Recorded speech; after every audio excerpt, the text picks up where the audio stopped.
ધાંધ્રામાં હોસ્પિટલની ગેલેરીમાં મોતનો ખેલ। બ્લેક કોબ્રા સાથે વ્યૂ માટે કરાયેલા સ્ટન્ટે સુરક્ષા વ્યવસ્થા પર ઉઠાવ્યા ગંભીર સવાલ।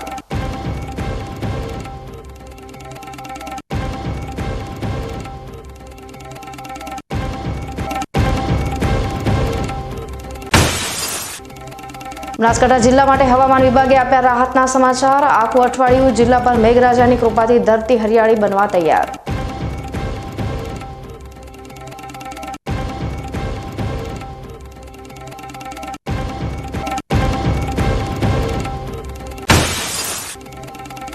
થરા એપીએમસીમાં કમળનો આંતરિક કાંટો। ભાજપ વિરુદ્ધ ભાજપનો મહાસંગ્રામ। આવતીકાલે ખેલાશે ખરાખરીનો ખેલ।